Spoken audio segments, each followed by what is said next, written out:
So let's talk about the schools that you got full rights for. How much did they give you? Stop, babe. Tell us. How much did you get? What schools did you? How many? No. Also, how many schools did you apply to, and how many scholarships did you get, and how much did you get, and which one did you go to? I know it's a lot, but yeah, it's a lot of questions. Okay, I applied to 11 schools. I think I got about 7. 6 or 7 scholarships. The total value of the scholarship I got was $593,000. Hey! Faint. Miss Rabbit has fainted. Miss Rabbit has fainted again.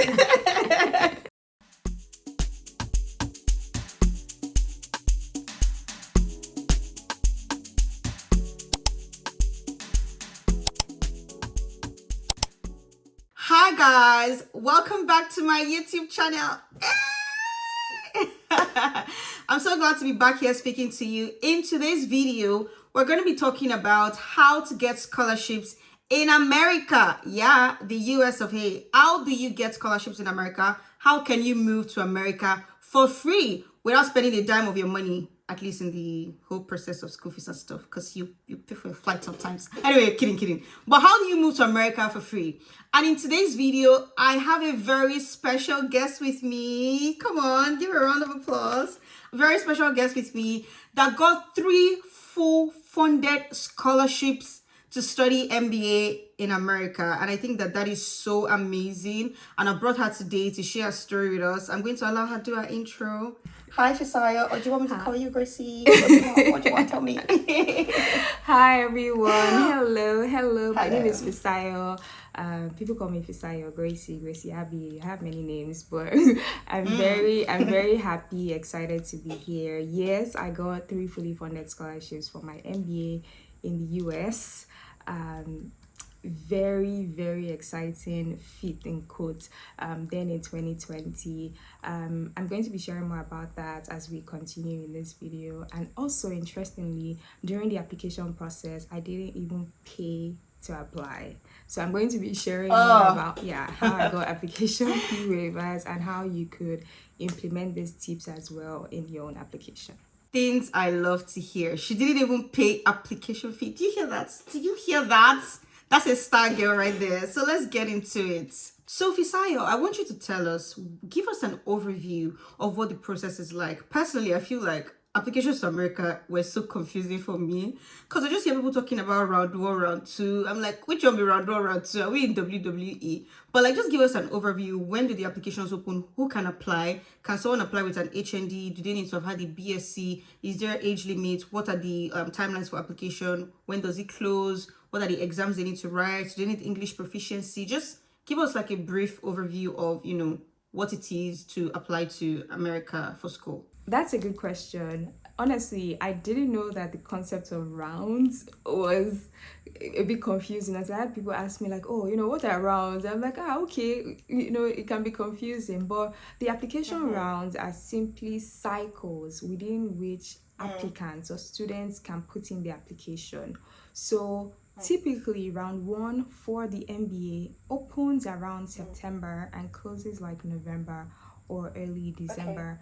Now they vary for different schools, right? Some schools might choose to open their round 1 earlier in August. Some others will open like maybe September or early October. But just know like, okay, round 1 opens up around this time of the year. And if you're applying to business school at this time, the round 1 for your school is probably opened. Round 2 will probably be between December, January, February, closing like that. Round 3 probably like ending of February into March, April, like that. The reason why the schools do this is to give preference to the people who are the first responders, right?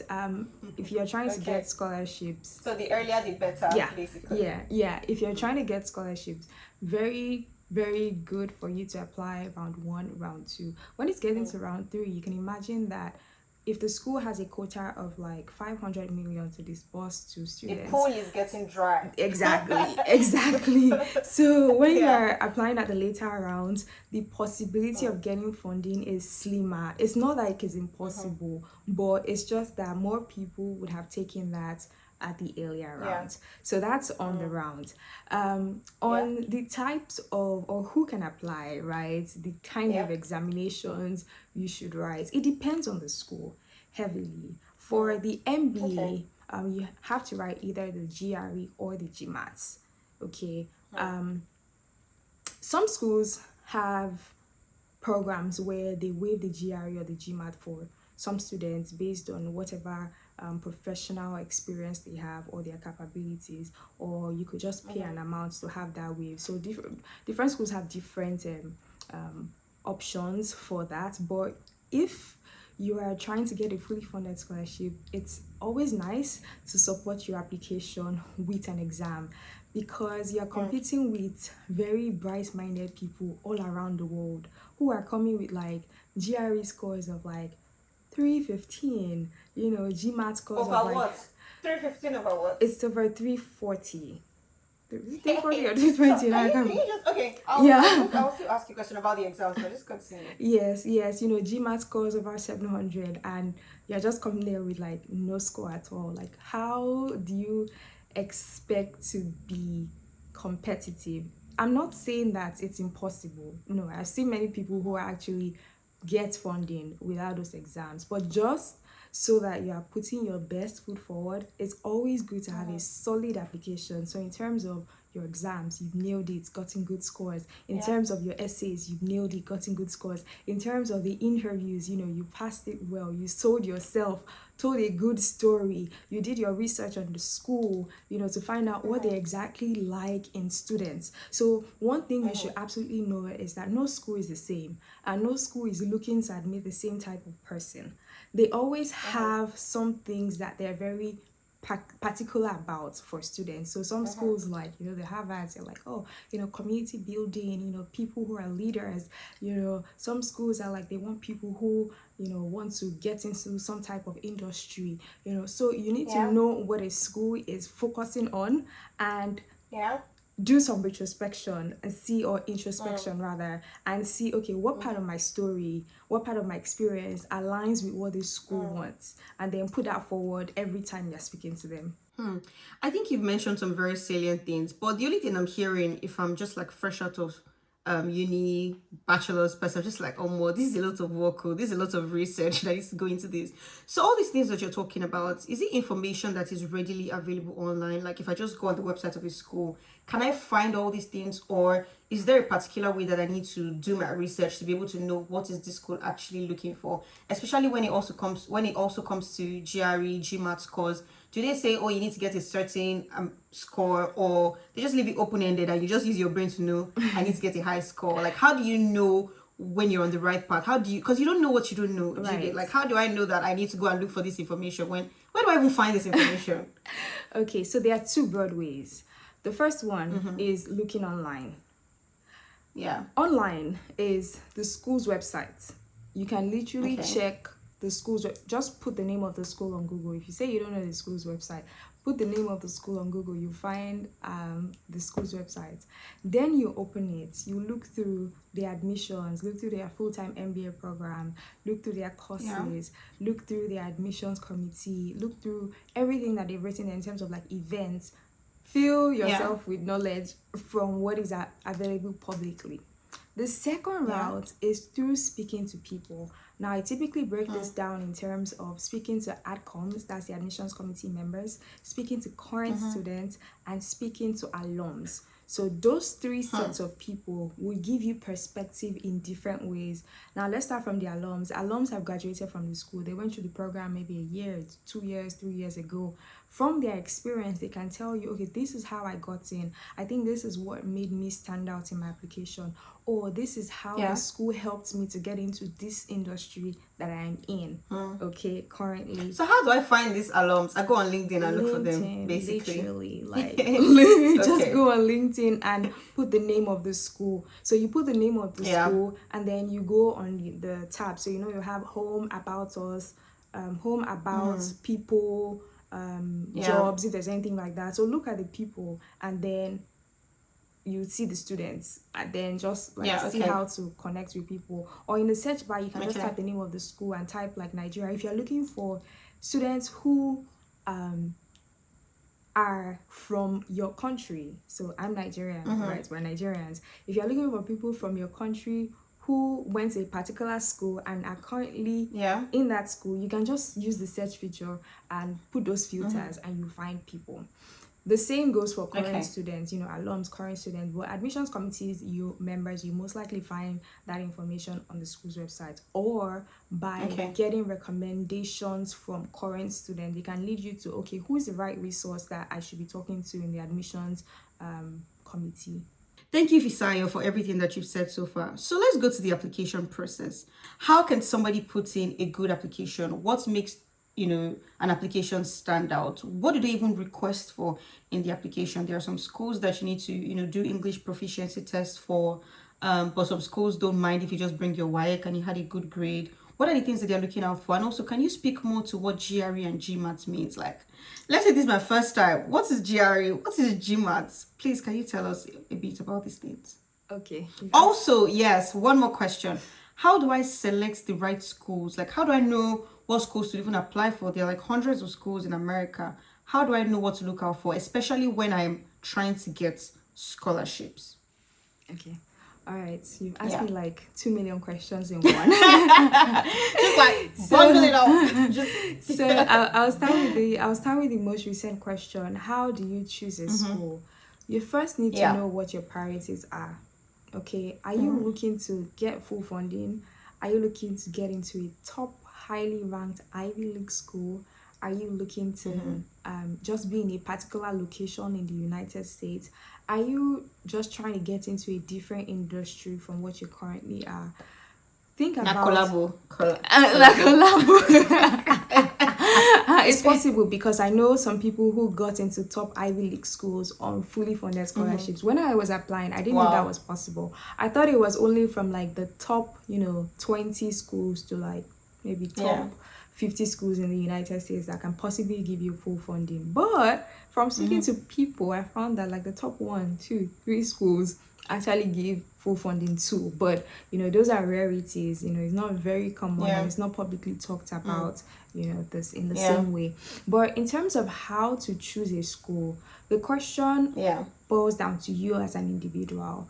What is your post-MBA goal? What is your post-grad school goal? What are you trying to achieve out of coming to school?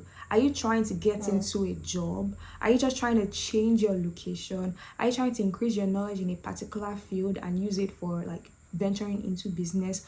What exactly is your priority? From that information, after doing that assessment, whatever you get, you use that online. You can literally use ChatGPT to find schools that, let's say your post-MBA goal is like you want to go into consulting. What are the top schools in the US? This is on ChatGPT now. What are the top schools in the US that prioritize consulting post-MBA, or that have the highest number of MBA grads in consulting? Like, you can literally get some schools from there. When you get that information, then you go do the research yourself, like one by one, looking through, seeing, okay, which schools, what other criteria is important to me, like in terms of scholarship now. Can this school offer me a fully funded scholarship? Who can I speak to? And that's where the whole going on LinkedIn and networking and communicating with people. How can I communicate and network to find out the information that I need? So I've said many things. Importantly, number 1, define your why. Okay, why are you going on this? Know what your key priorities are, what you are trying to get out of this experience. Find schools that can help you in that light, and then go for it. Now, the second question you asked me was on the GRE or the GMATS bits. So from my experience, the GRE has more verbal heavy questions, and the GMAT has more quant heavy questions. So the traditional So basically advice. maths. Yeah, GMATS is a lot of yes, maths. yes. It's not Because all they say quant maths. heavy, It's and I'm not. trying to think of people that don't even know what quant heavy means. Okay. Quant, like quantitative. That's what I mean. Quantitative, yeah. Yes. Just putting it out there. In case someone's wondering, wait, what do they quant by? Yes, but it doesn't mean that it's only math or quant that's in GMAT. There's math and English. Yeah. Okay. But again, I have seen situations where some people who are like very quants, they're very good in maths, but they found themselves doing better in the GRE. So now I start to advise people and say, okay, these two exams, look for a test site and test yourself on both. Like a free test. Yes. Yeah. Test yourself on both. Like, you don't know if you're very English oriented or very maths, driven. Test yourself on both. Yeah. See which one you did better on, and then try to study in that light. Now, for the first question you asked me was, what are the components of a solid application? Yeah. So a solid application consists of the essays. That's a very important part of the entire thing. Depending I think on the essays are so key. Yes, Like, I'm sorry to cut you, but I feel like everything relies on your essay, because everybody coming is going to have like great scores, maybe great undergrad results. Like, your essay is where you really need to shine and stand out and say, hey, this is who I really am. Importantly, when you are writing, don't forget that the knowledge you have amassed when you were doing research on what the school is looking out for, you should look for elements from that knowledge and infuse it into your essay, just so that they know that, okay, this person kind of understands what we're looking out for in a student, and they are putting that in front of us. Okay. Now, the essays for different schools, some schools can have you write just 2 or 1, some may have you have 3, so it depends based on the school. So there's the essay on one hand, there is all of your scores, whether your GMAT, your GRE. Some schools even require you to write IELTS, right? So you just need to do that research and find out. So all of your test scores are another important section of your application. Another thing is your recommendation. So you typically have at least 1 or 2 recommenders from different walks of life that you have been in. So whether this person is your manager at work, your former supervisor, or some professor during your graduate or undergraduate education, somebody that can speak to your person and the value that you are going to bring to the school. It's always good for you to have people who can, talk about your work. And it's also nice, for you to guide them, because sometimes people don't know what to write. So you can just have like a template out for them, the things that you want them to call out, you can write it out for them and just offer them a draft for them to start working on. So those are key, portions of the application. And of course, the entire online application bit where you fill in your biodata and everything about your work experience and your post-grad school plans. Yeah, I think what you mentioned about writing up the draft for the recommendation is so key, because sometimes you find that those people are so busy, especially if you want like a recommendation from your boss at work or a former lecturer from school, and then they're just thinking, oh my god, what am I going to write? I know that this girl is amazing and they should take her, but what am I going to write? It really works to actually write it out for them and then send to them to maybe review, make a few adjustments, and just sign it. It takes the work, makes it so much faster. Yeah, that's a very good tip right there. Thank you, Fisayo, for everything that you've said so far. So now I want us to talk about the elephant in the room, the main reason why these people clicked on this video. And by the way, if you have not subscribed or liked, you better do. Now I'm watching you. If not, this application that you're doing, it will not if you work. I'm joking. But yeah, please do subscribe and like the video and share with your friends. But don't share with them now. Share when you're done watching, so that you watch it to the end. So now let's talk about the reason why a lot of people are here. So how do we get this scholarship? Go. Okay, well, I've done the application. I'm seeing all these fees, $120 something thousand. Even if I sell myself, my entire family, my father's land, all my grandparents, everything my generation owns. Say, I mean, well, there's no way I will be able to pay this school fee. So how do we actually get this scholarship? Do the schools like put it on their websites that will apply for this scholarship? Are there scholarships that are available outside of the school? Like, you know, the way they have like Commonwealth in the UK, that it's Commonwealth, but like there are different schools that it applies to. How does it actually work in the US? All right, that's a good question. Thank you. So, And one more question. Sorry, one more question.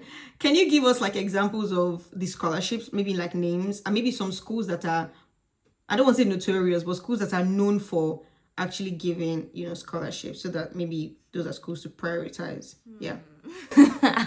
that can be dicey. Okay. You don't really need to answer that. No, you're first. Yeah. That can be dicey. I'll tell you the names of the schools that I got my own scholarships from. Okay. Cool. So in terms of the scholarship, now, interesting thing is that the entire application, now depending on the school, and that's why you need to do your research. Speaking to people is where this one, you get the information the most. Many times you won't find it on the website like, oh, we're going to give you full scholarship if you apply here. No. Interesting. You won't find that information. But it's from the conversations you have with the adcoms. I heavily recommend that before you put in any MBA application, talk to at least 3 people in the school. 1 admissions committee member, at least, and then 2 students, at least. With that conversation. So I'm sorry to cut you, just to emphasize here, you said for the AdCom committee, they can see their contact details on the school website. Yes, you can see. And then for the alumni, they can just find it on LinkedIn or someone that's already currently in the school. Yes. So when you are speaking to the AdCom, I did a whole video on like what you can do when you speak to them, what questions you should ask. When you are speaking to them, importantly, you know, introduce yourself, make them like you, you know, talk about your preferences, give your background and all that. Then ask important questions like, you know, how does funding work here? You know, does the school provide fully funded scholarship? Is there any stipend? What kind of concentrations are offered by the school? How does the school support in terms of like post-MBA recruitment? You know, what kind of career resources are available for students? You know, what is the international community, international student community like? Those are the kind of questions that you ask the admissions committee members. There, you know, you can have a sense of if they are very generous, but the students will tell you more, kinda, right? The current students will tell you like, okay, you know, this is what is obtainable here. Now for the schools that I applied to, interestingly, you know, I didn't do any extra scholarship application. It was the same application that I put in, you know, sending my papers, sending my transcripts, sending all of my test scores, putting in my essays, my recommendation letters, all of that form the body of my scholarship application. So I need to say something. I'm so sorry to cut you. I need to say something right here. So if you're writing your essays, you know, there's some scholarships that way you want to apply for, like maybe in the UK or other places. You have to really maybe somewhere find where to talk about how you are economically disadvantaged or how you come from like a third world country and you don't have money to pay. You know, you kind of like find a way to use style to put it in the essay. Is that how it works for America as well? Or they just give it to you based on merits? Like once they see that your application is like top notch, they send you an email to say, oh, we would like to offer you this? Or do you have to like use style to say, hey, I'm broke, my whole family is broke, but I'm also smart, help me? Like, what's the... So when I was trying to get my application fees waived, you know, I'm like, to apply to this school is about $250, and the current exchange rate, you know, is like 400. I'm so sorry, $250 to do the application. just to say I'm interested in coming to your school. Yes, girl. Okay. Yes, girl. It's not that expensive for many schools, but some schools, you know, are on the high side. So yes, I did pull that card of like, you know, there's a huge financial commitment, and I am not that buoyant, you know. But in terms of the essays, you don't necessarily have to come off as I am broke, I wore only one slippers throughout my primary school, I fetched from the river and it's so childish. I carried a bucket on my head. No, you don't necessarily have to do that. Just tell a good story. You know, tell a good story that touches on, it can touch on the down part of your story, but don't necessarily make that, because people read all these things and they know that people who are trying to sell pity stories, don't necessarily get the good opportunities, right? So just tell a true story about yourself, right? Tell a true story. You don't necessarily have to sugarcoat it and put all the bad things that have happened to you. There are some essays that, talk about like the financial situation. They may be worded differently, but they just want to know, how capable you are financially. So yes, of course, talk about that. However, so I said that there's like the schools I applied to, the application that I made, was the scholarship application. There are some essays, right, where the essays are specifically for, okay, if you want this scholarship, write this, like, Forte Foundation, okay, write about this. So they already put it forward, like, okay, this essay is targeted towards this scholarship. However, as part of the application. Yes, as part of the application. For some of the schools. Yes. Okay. However, for some schools, which are like more of the Ivy League, the top schools, there are some fellowships, there are some institutions, there are some NGOs, some non-profits that have, a quota.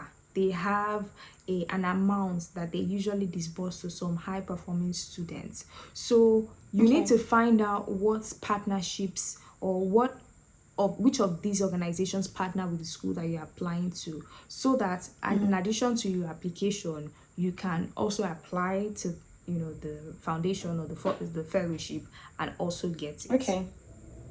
Okay, so if there are some particular foundations, NGOs that have quotas, when you apply to your school, you will do that research and also apply to those scholarships separately.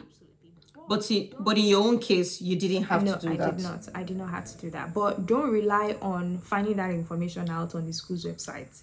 You may not necessarily find that. So this is what you get from speaking to people one-on-one. Like, okay, what is also obtainable for me? Like, what can I get? That's how you get the information. Okay. This is really helpful.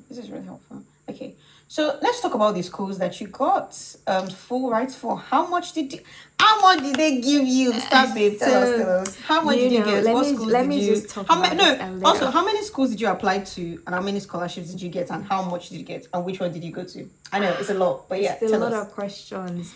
I don't know if you want to know the number of schools that I applied to, because I don't no, tell us so that they will not be feeling like, they applied to 5 and they should just get. I don't want you to feel okay. I applied to 11 schools. I think I got about 7, 6 or 7 scholarships. The total value of the scholarship I got was $593,000. Hey! Faint. Miss Rabbit has fainted. Miss Rabbit has fainted again. Oh, that's amazing. That's like half a million dollars. Yeah. That's a lot of money, girl. But I love it. But I also want to emphasize the fact that you applied to 11 schools. That is 11 different essays. That's 11 different trying to, tailor your application to what the school wants. 11 different trying to connect to people, trying to connect to AdCom, trying to connect to the alumni. This is a lot of work, guys. So even though there are things that are available to you, opportunities that are available to you, for you to get advantage of these opportunities, you need to put in the work for yourself. It's just like when I was putting videos out for Norway. A lot of you didn't want to do the research. Don't come to my emails to ask me. I don't know anything about America. I'm going to put Fisayo's details in the description box. And our YouTube channel has lots of detailed information about how to go about this. But I just want you to be ready to put in the work. Nothing is going to be handed to you on a platter. So yes, you can get $500,000 in scholarship just like she did. But there's a lot of work that went into that, which is why I wanted her to mention how many schools she applied to, so that you can really see that this is not a walk in the park, okay? You're gonna do you're gonna put in some effort. Yeah, but sorry, go on. Go on, Fisaya. Sorry, what other question do you have? I think I answered it. I was. Okay, so the schools. What's happening? You've been asking me the schools. I was like, this question. Okay, so I went to Arizona State University, ASU. The business school is called the Ruby Carey School of Business. I also got a scholarship from Ohio State University, that's OSU. And the third one was, these are the fully funded scholarships that I got now. The third one was Pennsylvania State University, that's Penn State University. Penn State, yeah. Yeah, so those 3 These are really good schools. Yeah, offered me 3, fully funded scholarships. However, I got like maybe 60K from this school, 100K from this school, 50K from this school. not, the money is not in my Stunt on bank us. account. This fully funded scholarships, did it cover like monthly stipends? Did it cover flights? Did it cover, or did it just cover the fees? Are you laughing? I'm laughing at the flight. Flight, No, because there are some scholarships that they'll cover your flight, they'll give you accommodation. It's they'll give possible. you It's possible monthly for those money. ones. So you know those ones that I said that they're from fellowships or like NGOs, Yeah. non-profits. Yeah, those ones. Some of them, they're like, oh, we're gonna cover your flights one way. We're also gonna give you stipend. The scholarship Yeah. I got was entirely tuition waive. It was a tuition waiver scholarship. So Okay, so all you the had to amount- cover your own flight, feeding, accommodation. Yes, but Okay. I also got a stipend, so I got more than 100%. So I got like a monthly stipend because I was a graduate assistant. So graduate assistantship, just like doing the So basically like a job. like a student job. So that kind of helped me out a little in terms of my accommodation. It wasn't sufficient to cover the entire thing, but at least it was better than not having anything at all. Yeah. So I have a quick question that I didn't plan to ask you before, but I think people would want to know. How many hours are students allowed to work in America, and is it easy to find like student jobs to cover like your living expenses? So say you got a scholarship like you did, and I didn't get a graduate assistant role. How many hours would I be able to work per week? And the money that I'm going to get from that job, let's say for instance, UK 20 hours, the money I'm getting from the job, is it going to be enough for me to cover my living expenses on a day-to-day? So it's the same 20 hours, but I cannot answer the Okay. question on how easy or difficult it is because Because you didn't have to do. yeah, situations differ like for different people, your location, your school, everything has a role to play. So I wouldn't know. And Okay. again, if you're living in like Texas, your living expenses is different from someone who lives in like a Washington. Do you understand? So Okay. Yeah. I wouldn't know if the amount you get can suffice for everything you have to do. Okay. But your that's really good. school Thank you so school much. can help you. Yeah. You should be speaking to people at the school to find out like what opportunities are there and how you can take advantage of them. Okay, so hope you guys are taking notes. Speak to people. Closed mouth don't get fed. Okay. Right. So final question. Thank you so much, Saya. This has been very helpful. Can you talk a bit about post-study opportunities? So if I go to America and I, go through all this stress, are they going to chase me back home when I'm done if I don't get a job within a certain amount of time? And I just want to put it out there that Fisaya got a green card in like 3 months. I don't even know if it's 3 months of when she finished or 3 months of an application. Anyway, on her page, you can get more information about getting a green card. And if you don't know what a green card is, she will tell you shortly.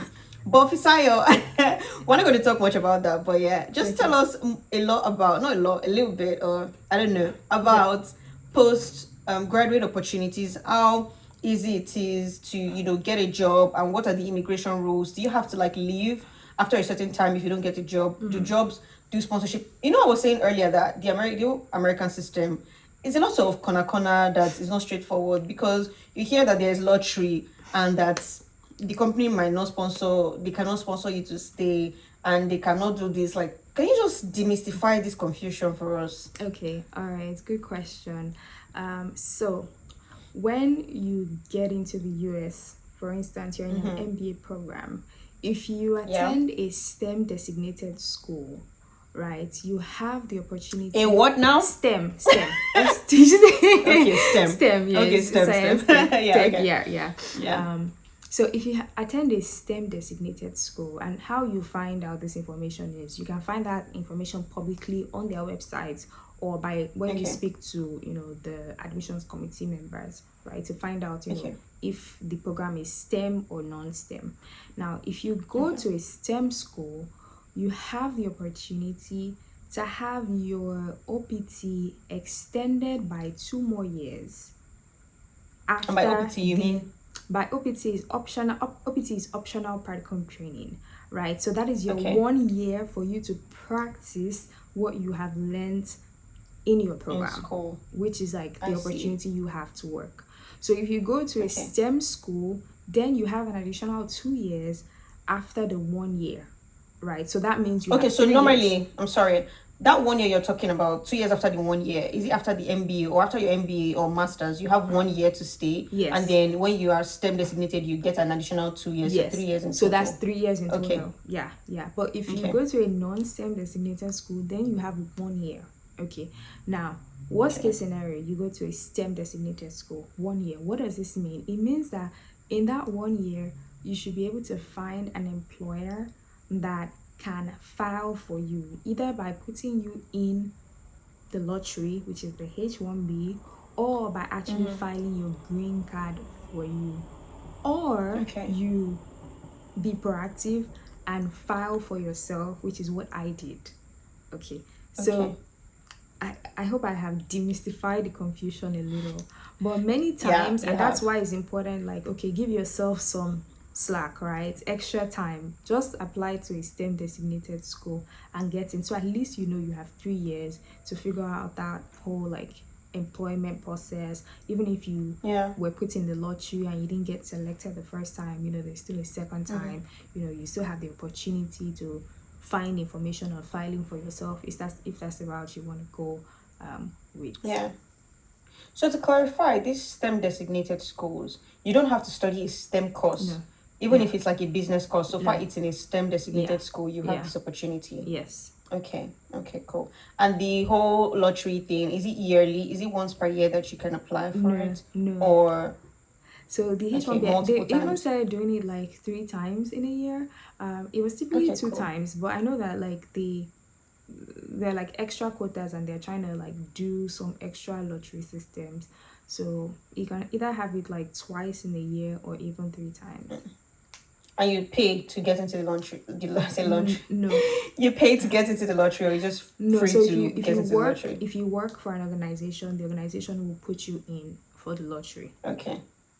But if you're applying for yourself, you pay? If you're applying. I don't know so much about that. I believe you should be paying. You know, I've seen some organizations, you know, try to put people in and they pay for it. So yeah, I believe that if you're applying for yourself, you should pay.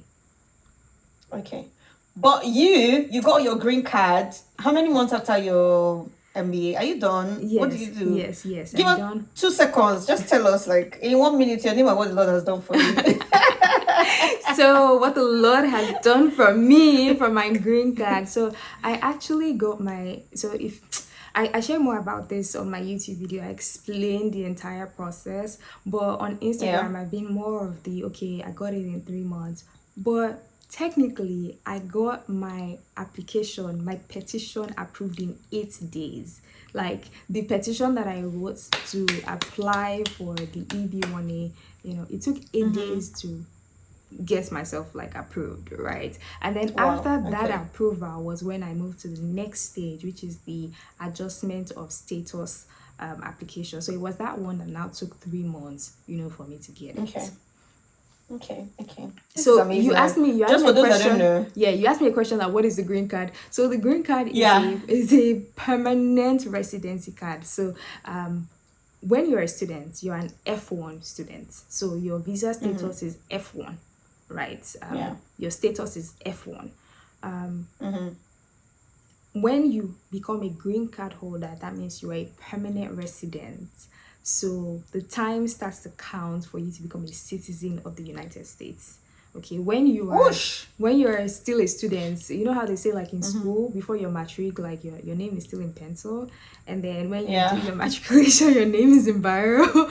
So like your students right now, you're not counting, you know, your days are not counting towards your citizenship. But when you have your permanent residency card, then you know you're counting your days towards like becoming a US citizen. Okay, thank you so much, Fisaya. This has been so helpful. This has been eye-opening. This has been enlightening even for me. And I hope that you guys really took notes and you will take advantage of these opportunities. Like I said, Fisaya has a YouTube channel where she explains a lot of these things in more detail, how to reach out to people, how to speak to the admission committee, the scholarships, and I'll put her link to our YouTube channel in the description box so you can go there. Please follow her, like her videos, share with your friends. Thank you so much. This was, like I said again, very good. Thank you so much for speaking with us today. You guys don't forget to like, subscribe, share this video, and see you in the next one. Bye.